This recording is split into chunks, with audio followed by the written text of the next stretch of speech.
ঈদটা করতে দিক, আমরা গরুগুলো বিক্রি করি, কিছুটা যেন অন্তত মুক্ত হয়। মুসলিম বা তারাও হিন্দু, তারা তো মিশছে একসাথে, আমরা তো একসাথে আছি। তারা কোনোদিন দেননারি করেনি কি কারু আমাদের গলা ধাক্কান দিইনি। ওদের কুরবানিটা ওদের করতে দাও, আমরা বাঁচি। আমার মতন মহিলা, আমি মহিলা সমিতি থেকে 5 লাখ টাকা নিয়েছি, চলো আমার ব্যাংকে সব আমি জমা দিই, সুদ আসল। কি অবস্থা হচ্ছে, আমার স্বামী ভ্যান চালায়, আমরা এইভাবে বাঁচি, তাহলে আমাদের বাচ্চা কাচ্চা সব আছে, তাহলে আমরা কি করে খাবো? সাম্প্রতিক ভারতে নির্বাচন হলো। এই নির্বাচনে আমরা একটা বিষয় অবজারভেশন করলাম, বিজেপি সরকার গঠন করার পরে ভারতে শুরু হয়েছে মুসলিম নিধন, মুসলিমদের বাড়িঘর ভাঙচুর করা হচ্ছে, নানান কিছু, যেটা আপনারা সকলেই দেখেছেন। অলরেডি কিন্তু ভারতে খেলা শুরু হয়ে গেছে। মুসলিমরাও সিদ্ধান্ত নিয়েছে হিন্দুদের কাছ থেকে কোরবানির কোনো পশু ক্রয় করবে না। এবার দেখেন তো বিষয়টা কেমন লাগে। হিন্দুদের কাছ থেকে যদি গরু মুসলিমরা যদি ক্রয় না করে, তাহলে এই গরুগুলো ওরা কি করবে? ওদের কোনো উপায় আছে? কোনো উপায় নেই। পশ্চিমবঙ্গে অলরেডি পশ্চিমবঙ্গের মুসলিমরা ঐক্যবদ্ধ হয়ে গেছে যে আর হিন্দুদের কাছ থেকে কোনো গরু আমরা কিনব না, বিশেষ করে ঈদুল আজহা উপলক্ষে। আমরা অনেকগুলো ভিডিও দেখলাম সামাজিক গণযোগাযোগের মাধ্যম দিয়ে, যেই ভিডিওগুলো দেখে আমরা অবাক হয়ে গেছি। হিন্দু মহিলারা কান্নাকাটি করতেছে আর বলতেছে যে আমাদের গরুগুলোর কিনবে কে? আমি ব্যাংক থেকে, এনজিও থেকে আমি লোন করেছি লক্ষ লক্ষ টাকা, সেই টাকা দিয়ে আমি গরু ক্রয় করেছি, আমি গরু পালতেছি। এখন যদি মুসলমানরা যদি গরু ক্রয় না করে, তাহলে আমি এই গরু কোথায় বিক্রয় করব? কে গরু নেবে? হিন্দুরা তো গরুর মাংস, গরুর গোশত খায় না, ওরা তো গরু কিনে কি করবে? গরু তো মুসলিমরা খায়, মুসলিমদের জন্য এই খাদ্য। ওরা হতাশা পড়ে গেছে। আজকে কেন এই হতাশা? পশ্চিমবঙ্গে হিন্দু এবং মুসলিম কোনো সাম্প্রদায়িক দাঙ্গামা ছিল না, বরং সাম্প্রদায়িক সম্প্রীতি বজায় রেখে হিন্দু আর মুসলিম পশ্চিমবঙ্গে চলেছে।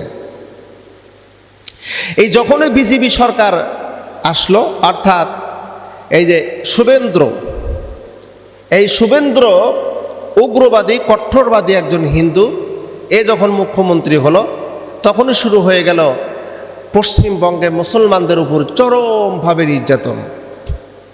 তাদের বাড়িঘর ভাঙচুর, মসজিদের ভিতরে মন্দির তৈরি করা, মসজিদে নামাজরত অবস্থায় মুসল্লিদের নামাজে বিঘ্ন ঘটানো, মহিলারা হিজাব পরে রাস্তায় বের হতে পারে না, মুরব্বী মানুষগুলো রাস্তায় বের হতে পারতেছে না।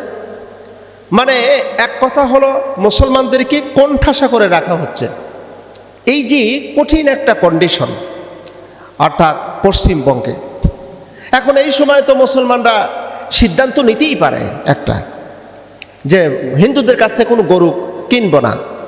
এবার যদি মুসলমান যদি গরু ক্রয় না করে, তাহলে ওই গরু ওরা কি করবে? ওদের অবস্থানটা কোন জায়গায় দাঁড়াবে? একটাবার কি চিন্তা ফিকির করেছে ওরা? মুসলমানদের সাথে পাঙ্গা দিয়ে কোনো লাভ নেই, কোনো লাভই হবে না। সবচেয়ে বড় বিষয়টা হলো যে ওদের যে মুখ্যমন্ত্রী শুভেন্দ্র, একটা কট্টরবাদী একজন হিন্দু, তার ভাষাই হলো উগ্রতা। আমরা একটা ভিডিও ফুটেজ দেখলাম, তার বক্তব্য হলো যে এই ভারতকে অখণ্ড ভারতে পরিণত করব। নরেন্দ্র মোদী দাদাজির নেতৃত্বে আমরা পুরো ভারতকে অখণ্ড করব। অখণ্ড বলতে কি? এখন ভারত খণ্ড খণ্ড হয়ে গেছে, ভারত ভেঙে হয়েছে পাকিস্তান, ভারত ভেঙে হয়েছে নেপাল, ভারত ভেঙে হয়েছে মালদ্বীপ, ভুটান, ভারত ভেঙে হয়েছে বাংলাদেশ, ভারতের একটা অংশ হলো চীন। তাহলে অখণ্ড ভারত বলতে চীনের একটা অংশ মায়ানমার, বাংলাদেশ, পাকিস্তান, নেপাল, মালদ্বীপ, ভুটান, কাশ্মীর, আফগানিস্তান, এই টোটালগুলোকে নিয়ে একটা ভারত করবে। আর বাদ বাকিগুলো যেমন পাকিস্তান আছে, নেপাল আছে, এগুলো রাজ্য হবে। এই জন্য বলতেছে অখণ্ড ভারত গড়ার পরিকল্পনা। আমি বলি যে মাথায় গোবর থাকলে যা হয়, আর গোবর থাকাটাই স্বাভাবিক, কারণ যারা গরুর গোশত খায় না, যারা গরুর পেশাব গোবর খায়, তাদের মাথায় তো গোবর থাকাটাই দরকার, এটাই স্বাভাবিক। ওরা গোবর খায়, পেশাব খায়, যার কারণে ওদের মাথায় কোনো সেন্স নেই। আর মুসলমানরা খায় হলো গরুর গোশত, যার কারণে তাদের ব্রেন মস্তিষ্ক আলাদা।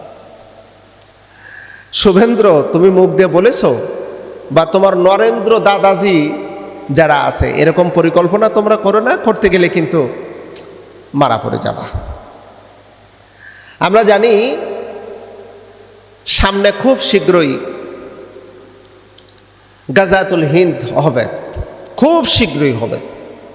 নবীজি সাল্লাল্লাহু আলাইহি সাল্লামের হাদিসের মধ্যে যা এসেছে আমরা তা পরিষ্কারভাবে বুঝতে পারছি, খুব সন্নিকটে গাজাতুল হিন্দ হবে।